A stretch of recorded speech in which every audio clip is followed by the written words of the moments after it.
Alrighty guys, how's it going? Welcome to this episode of Aussie English. Let's see. So, I just had a bit of trouble there at the start. I thought, it's going to be a great opportunity right now to go outside, go for a walk, have a listen to the crows in the background, and do a Walking with Pete episode. But as soon as I went out the door, I realised that it was windy as can be. It was blowing a gale. In fact, it is blowing a gale. And so I had to put the microphone on the inside of my jumper so that it wasn't getting a bunch of wind noise and you could actually hear what I was saying. So here we are. A lot's happened, guys. A lot's happened in the last, it's probably been months since I've actually done a literal Walking with Pete episode where I'm out and about actually walking as opposed to at my desk sharing thoughts about the world. But a lot's changed. I'm currently living in a suburb called Curlewis, and it's not bad. It's pretty nice. It's pretty, safe. Just normal suburbia in Australia, though, to be honest. All the houses look the same. They've all been pretty much built by those housing companies in Australia like Metricon, which are these sort of housing companies that you buy a plot of land in a new residential area, and then you sort of contact one of these companies that, I guess they have a bunch of architects that put up, say 20 different plans for different houses that you can get online, and then they know all of the builders, the plasterers, the electricians, the plumbers, and they organise building the entire house for you. And so it's a cheap and effective way of getting a house in Australia. The problem is that a lot of the time it's built in a bit of a shoddy manner, not a very good quality manner. So you have things breaking down and, bits of plaster falling off the walls, that sort of stuff, I imagine. Quite a lot compared to if you lashed out your own money, or a lot more of your own money, on your own architect and builders and everything like that. The only trade-off there is that you got to spend a lot more money. I'm walking too quickly. I'm going to lose my breath. So anyway, I thought I would jump on here today and just have a bit of a yarn with you guys. Tell you what I've been up to. Had some good news this morning. I was putting in some bids on a lens on eBay, a lens for the camera, and to share a bit of the trouble that I have at times with trying to create content for you guys. I recently set up the new studio, as you know, right? So I bought a bunch of these blinds and went through trouble there trying to find the right blind to have as a backdrop so that I had a dark wall kind of color behind me. I could then film with colored light behind me and it would just look a little more professional, right? So I was working my bum off, studying up on how to build a good studio, get the correct lights, the kind of angle you need to put the lights on to make sure it looks professional. There's a whole art to it, really. And then, having backlighting so that you separate yourself from the background. You can have a darker background, but you can also have light behind you so that it looks nice. Anyway, so I had to work out all of that sort of stuff. Where am I going with this story? And so I bought all this stuff and set the studio up, and it was working amazingly. It looked beautiful. Positioned the lights, got the right backdrop for myself, got myself in the right position, moved the furniture around, got rid of the bookshelves, positioned the desk in a good spot, everything like that.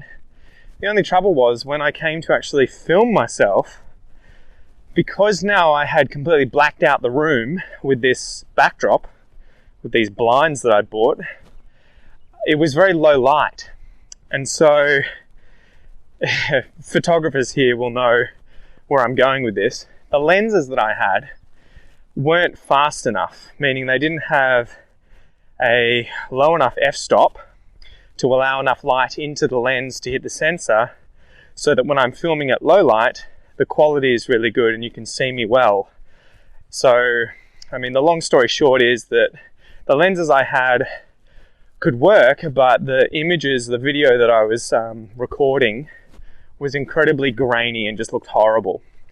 So I only had one lens. I had one lens, a nifty 50 for those of you who are photographers. This is a 50mm prime lens that has a very low f-stop of, I think it's 1 point something. It might be 1.4 or 1.8. And so it lets a lot of light in. The only problem is it's fixed. You can't zoom in, you can't zoom out. It's just 50mm. And on the camera that I have, again, sort of getting into the jargon, it's not a full frame camera, it's a crop sensor camera. So effectively the 50mm becomes an 85mm camera, and so you're effectively even closer to the subject because of the way that the camera works with the lens. Okay, sorry to all of you guys who aren't photographers. That was probably a very bad explanation as well, but that's effectively the problem I had. So when I set this camera up, it works really well, but I have to put it at the complete opposite end of the room to be able to get pretty much just my shoulders and head in the frame. And so there's not enough, I can't push the camera far enough away from myself to actually get enough of me in the frame to put text on the screen. So that was the problem that I sort of had. So I was like, okay, I'm gonna have to work out what to do with getting a better lens. Either I need to have more light in the room and I can use the lenses that I've got, or I have to buy a new lens and I can film with less light in the room, as long as it's a faster lens that allows more of the light that's in the room into the camera, onto the sensor, to get a better quality image. So I did a lot of research, and today, well, a few days ago, I got on eBay and found someone selling the lens that I was after. And again, for any of the photographers out there, it was a Sigma 18 to 35mm f1.8 art lens. So effectively, very fast lens, f-stop of 1.8 lets a lot of light into the camera, and it can go between 18 and 35mm, which on a crop sensor camera is something like 24 to 50, I think, thereabouts.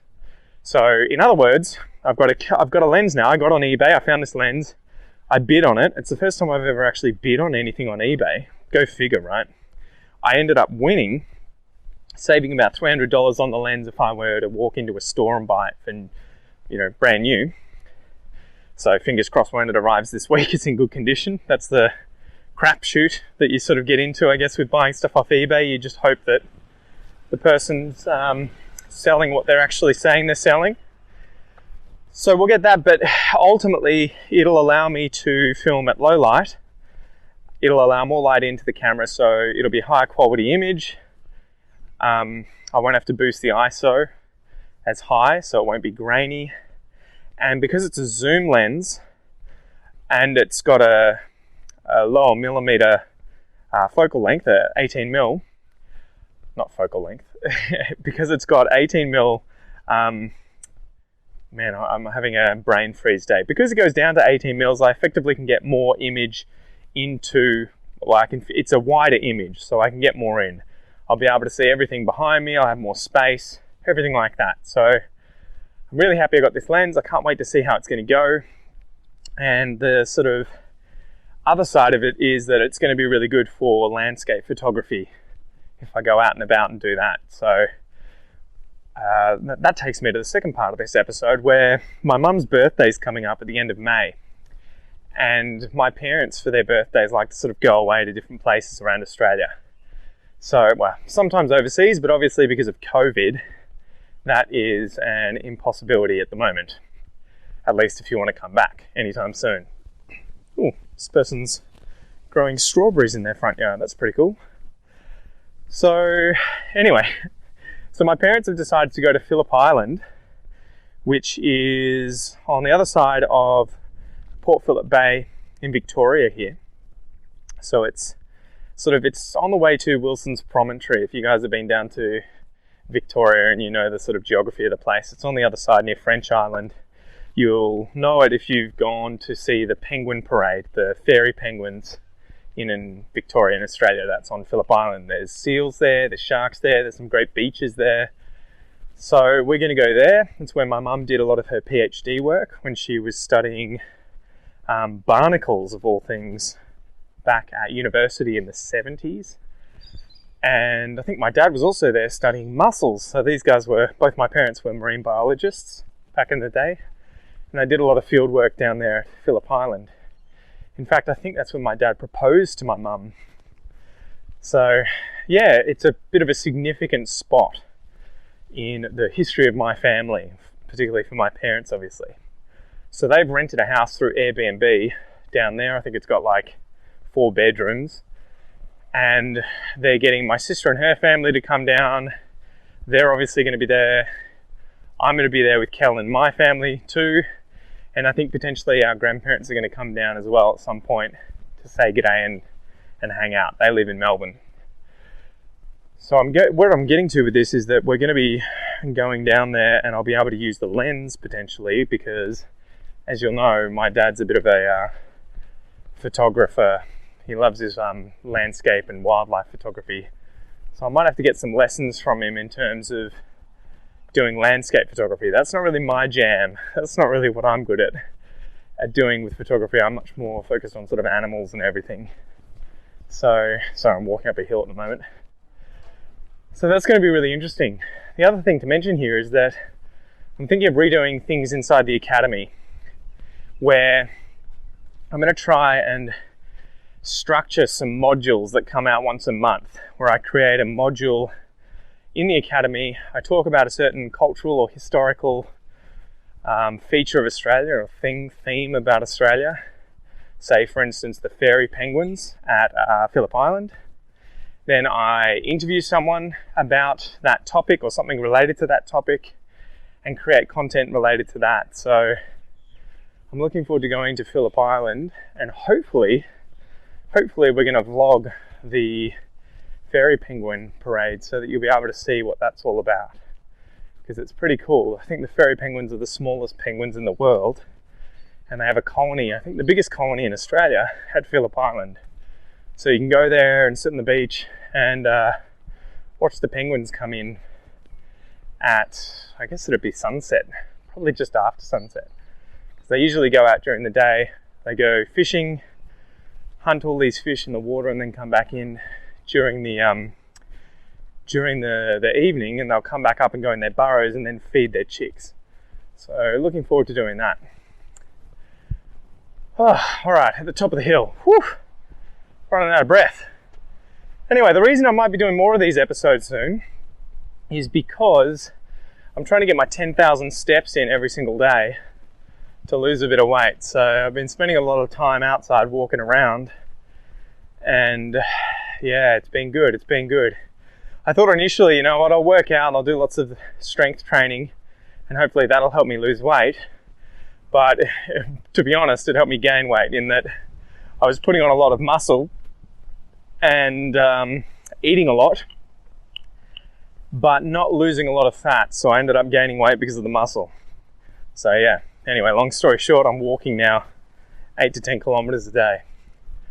So hopefully there'll be more episodes like this in the future. Anyway, I am almost at Woolworths, at good old Woolies. I'm about to grab some strawberries for my wife and children, as they tend to love strawberries.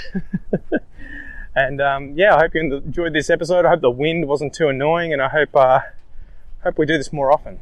Anyway, thanks for joining me, guys, and I'll chat to you soon. See you later.